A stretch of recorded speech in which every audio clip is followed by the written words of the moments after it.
My dad said we couldn't afford my son's $32,000 medical care, then bought my nephew a $45,000 BMW. I didn't argue. I texted Grandma instead. My blood ran cold. Not from anger, not yet, but from a gut-wrenching realization. The people who were supposed to be my family, who were supposed to love us unconditionally, had just chosen a luxury car over my desperately sick son's health. I didn't yell.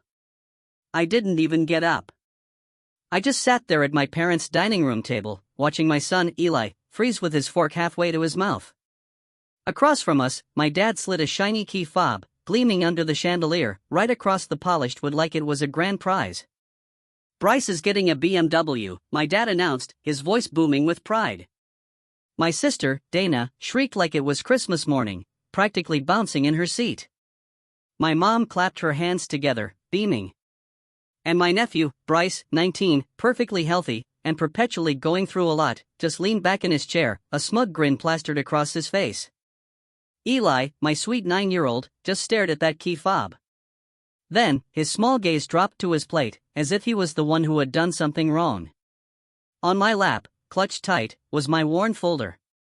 That folder had been everywhere with me: work, the pharmacy, the pediatric neurologist's office, a hospital billing department. It looked like it had aged 10 years in a matter of months. And right there, on the top page, in bold, stark numbers, was the figure, $32,000. That's what the specialist needed. Up front. Not eventually, not we'll bill you. Up front. Eli needed a pediatric specialist. 2 states away. The local doctors had used too many careful, hesitant words: rare, complex, we don't want to wait. Then they'd handed me that referral, like a life raft they couldn't quite reach for themselves. So, I did what I always did. I went to my parents first. Not because I expected some movie moment rescue, but because I truly believed, at the very least, they'd look at their grandson and say, "Of course, we'll help. What do you need?" My dad didn't even glance at the folder.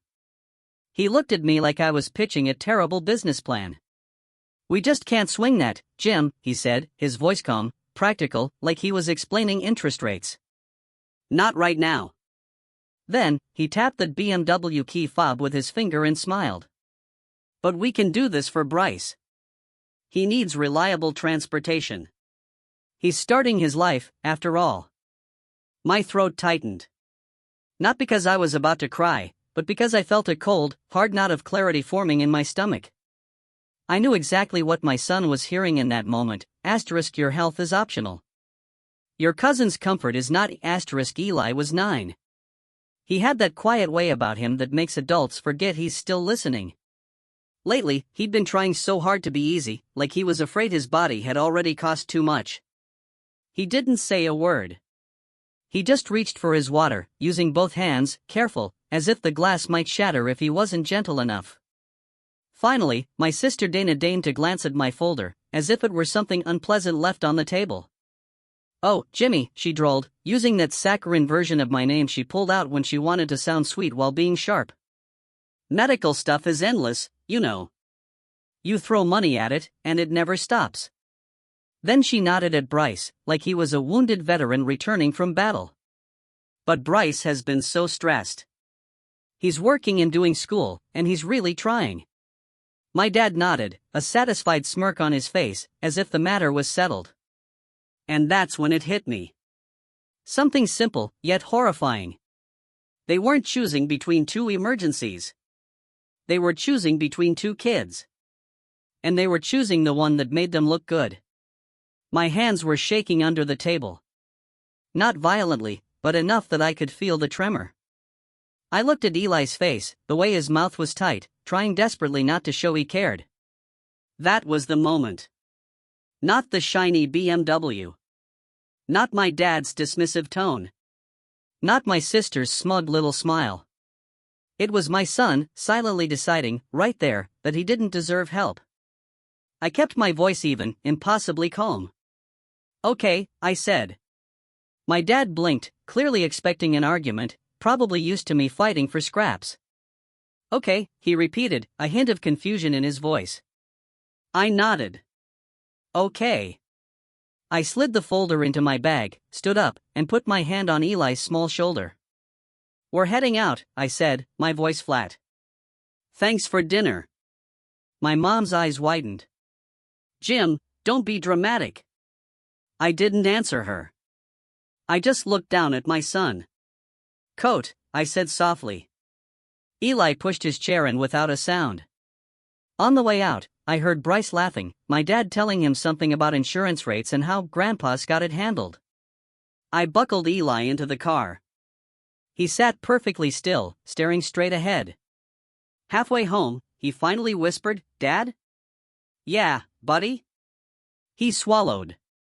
"It's okay if we can't do it." I gripped the steering wheel so hard my knuckles went white. "No," I said, my voice rough. "It's not." He nodded, like he believed me, but his eyes stayed fixed on the window. And that's when the whole last decade hit me. Not just this dinner. All of it. I'm Jim. I'm 40. I manage a restaurant. One of those busy places where the dinner rush feels like a storm, and you're expected to smile through it. I'm good at my job. I keep people calm. I solve problems. I smooth things over. I got really good at smoothing things over because I learned it at home. Eli is my only kid.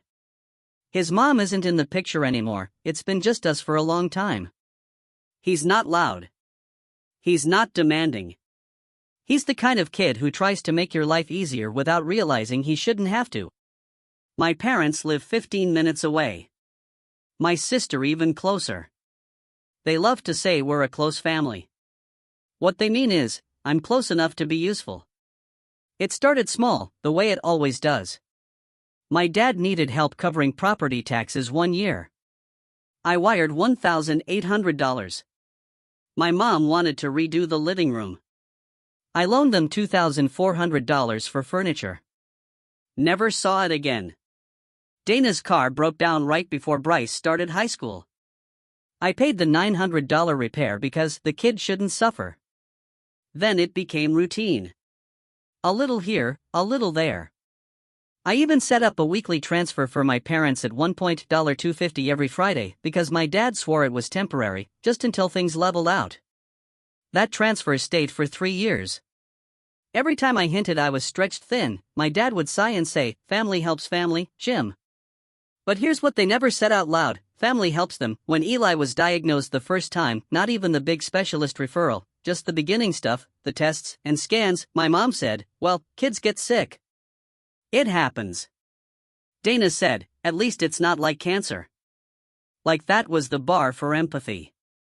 When Eli missed my dad's birthday dinner because he had a flare-up, my dad actually joked, "He's always got something going on, huh?" Eli heard him. I saw the way his smile dropped for half a second. And still, I kept showing up. I kept paying. I kept bringing nice gifts because I knew money was the only language in that house that got you treated gently. I thought if I stayed generous enough, patient enough, they'd eventually treat my son like he mattered. But sitting at that table, watching my dad hand Bryce a BMW key fob while my kid sat there trying not to disappear, that wasn't a misunderstanding. That was a message. And for the first time in my life, I heard it clearly. The next morning, I went into my restaurant early. Not because I needed to, but because the office was quiet before lunch, and I needed quiet to think. I sat at my desk with my phone and my coffee and pulled up my banking app. There it was. The family support transfer. Every Friday. $250. Auto-scheduled. Like my paycheck had a little leak I just accepted as normal. I clicked into the transfer details. Cancel, the app asked if I was sure. I didn't hesitate. Then I went into the bill pay section. My dad's phone bill, I'd put it on my account years ago when he claimed his carrier was overcharging him. Cancelled my mom's streaming services, she didn't understand the login stuff. Cancelled, and then the big one. The joint savings account. The one my dad had convinced me to open for family emergencies. The one I'd been feeding with $300 a month because he said it was responsible. I looked at the balance, just over $12,000. I stared at that number for a long time because suddenly, I could see it for what it truly was. Not an emergency fund. A holding tank. Money sitting there, waiting for whatever my parents decided was important. And, apparently, important meant a car for my nephew, not medical care for my son. I transferred every dollar of that account into my personal savings. Then I closed the joint account. The app gave me a confirmation screen. I took a screenshot. I didn't feel triumphant. I felt calm, like I'd finally stopped holding my breath. That afternoon, my dad called. I watched his name light up my phone. I didn't answer. He called again. And again. Finally, a text, *Dad, Jim, call me. The account is doing something weird, *. I didn't respond. I knew what came next. They always followed the same script, first confusion, then irritation, then guilt, then anger. And I didn't have the energy to sit through the whole performance. Instead, I did the one thing I hadn't done yet. I texted my grandma, my dad's mother, Grandma Rose. She was 82, sharp as a tack, quiet in a way that made people underestimate her. She lived in a small house, still paid her own bills, still clipped coupons, still sent Eli birthday cards with crisp 20s tucked inside like it was a secret mission. My dad acted like he ran the family. But Grandma Rose was the one everyone actually feared disappointing. I didn't write a long message. I didn't plead. I didn't rant. I just sent her one photo. The photo I'd taken the night before because something in me had known I'd need proof. It was the BMW key fob sitting on my parents' table, right beside my folder with $32,000 clearly visible on the top page. Then I typed, *me. Dad said they can't help with Eli's specialist, but they can afford Bryce's $45,000 BMW, and I left it there. I put my phone down and went back to work. Dinner rush hit. A table complained about their steak. Someone spilled a drink. A server cried in the walk-in because she'd had a bad day. I handled all of it because that's what I do. But in the back of my mind, I kept thinking about my grandma in that text. And I kept thinking, please see it. Please understand what they're doing, I didn't hear anything until the next morning. I was making Eli oatmeal when my phone rang. Grandma Rose. I answered immediately. Hi, Grandma. Her voice was calm, but there was something hard underneath it. James, she said. She only used my full name when she was serious. Are you at home? Yes, Grandma. Good. Don't go over there today. My stomach dropped. What's happening? A pause. Then, I'm going over there. I could picture her already, putting on her coat with that deliberate little motion, like she had all the time in the world. Grandma, no. She cut in. Still calm. I have let your father talk too much for too long. I swallowed. I didn't mean to start a war. I know, she said. That's why I'm starting it. Then she hung up. I stood in my kitchen, staring at my phone like it had turned into something else. Eli looked up from his bowl. Was that Grandma Rose? He asked quietly. Yeah, I said, forcing my voice to stay light. She just wanted to check in. Eli nodded, and that little hopeful softness crossed his face. He loved Grandma Rose because she never made him feel like an inconvenience. She asked him about his drawings. She listened when he talked. She didn't rush him. I cleaned up breakfast and tried to act normal, but my hands kept going cold. Around noon, my dad called again. This time, I answered. Hey, I said. He didn't bother with hello. What did you do? He snapped. I leaned against the counter. I canceled my transfers. You stole from the joint account, he yelled, his voice rising. I kept my tone flat. It wasn't your money. It was mine. That account was for family emergencies, he barked. I almost laughed. Almost. Eli's specialist is an emergency, I said. You said you couldn't help. A pause. The kind where he was recalculating. Then he tried a different tone. Lighter.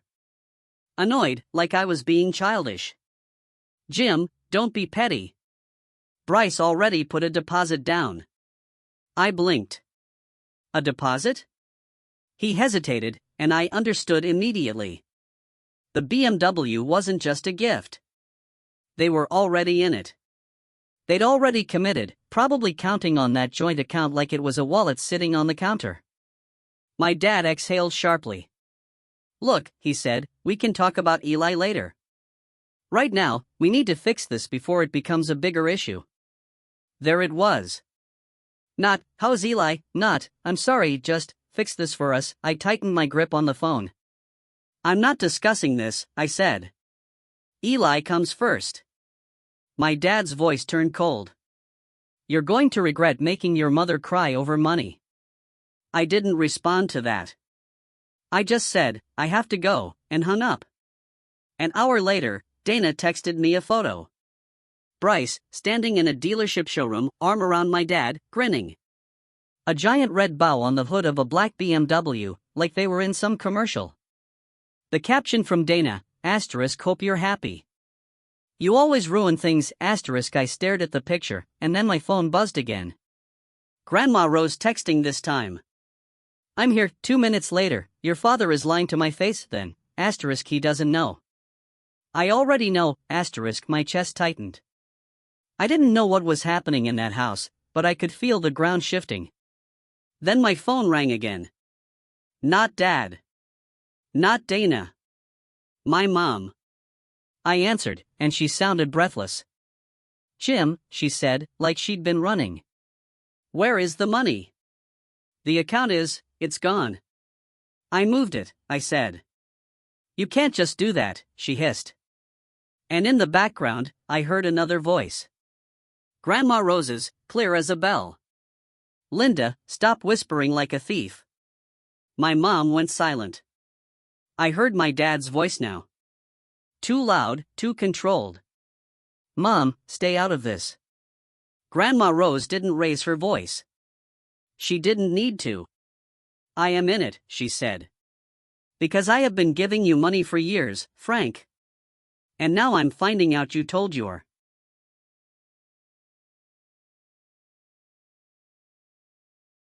own grandson no, while you played Santa Claus for a grown boy who wants a luxury car. My dad's voice faltered for the first time. It's not like that. Grandma Rose gave a short, humorless laugh. Oh? Then explain why James has been paying your bills while you take my checks and pretend you're struggling. Silence. Real silence. The kind where someone has been caught with their hand in the cookie jar. I didn't say a word. I just held the phone and listened. Then Grandma Rose said the sentence that made my stomach flip. Frank, did you use my money for the down payment? My dad didn't answer fast enough, and that was answer enough. Grandma Rose inhaled slowly. Give me the phone, she said. My mom must have handed it over because suddenly Grandma's voice was right in my ear. James, she said. I need you to listen. I'm listening. I am paying for Eli's specialist, she said, plain and final. Today. My throat tightened. Grandma, I can't. Yes, you can, she cut in. Because you've been carrying people who don't deserve it. It stops now. I swallowed hard. Thank you. I'm not doing it as a favor, she said. I'm doing it because that child is my great-grandson, and he matters. Then, quieter, and your father is going to learn what panic feels like. I didn't see Grandma Rose's next move in person, but I heard about it from 3 different people within the hour, all sounding like they'd witnessed something historic. She didn't scream. She didn't throw anything. She did something worse. She got specific. She asked my dad to sit down at the table. Then she asked him to bring out his bank statements. My dad tried to talk his way out of it. He tried jokes. He tried indignation. He tried, Mom, you don't understand. Grandma Rose just stared at him until he stopped talking. My aunt later told me, Grandma said very calmly, "You've been telling everyone you're broke. Let's see what broke looks like." And my dad, my big, loud father, apparently went pale. Because my grandma didn't just have opinions. She had leverage. The house my parents lived in? It wasn't fully theirs. Grandma Rose had helped them buy it years ago, and her name was still on the paperwork. Just in case, she'd said at the time. My dad always told people it was for estate reasons. No, it was because Grandma Rose didn't trust him not to mess things up, and now she was done pretending. She told him she was calling her lawyer. She told him she was changing her will. She told him the family help he'd been receiving, both from her and from me, was over. Then she did the thing that made my dad actually panic. She told him she was calling the BMW dealership because the down payment hadn't been from Frank's money. It had been from Rose's account. He'd used her money without telling her. And Grandma Rose wanted it back. Immediately. That evening, my dad showed up at my door. He didn't knock politely. He knocked like he owned the place, a frantic, insistent pounding. Eli was in the living room drawing. I told him to stay there. I opened the door, and my dad stood on my porch, red-faced and sweating through his coat, like he'd run here. He tried to push past me. I didn't move. "Where's Eli?" he demanded. I kept my voice calm. "He's inside." "I need to talk to you," he said, his voice strained. "No," I said. "You need to leave." His eyes darted around, searching for the right threat. "Your grandmother is losing her mind," he hissed. "She's accusing me of things. She's trying to cancel Bryce's car." I blinked. Good.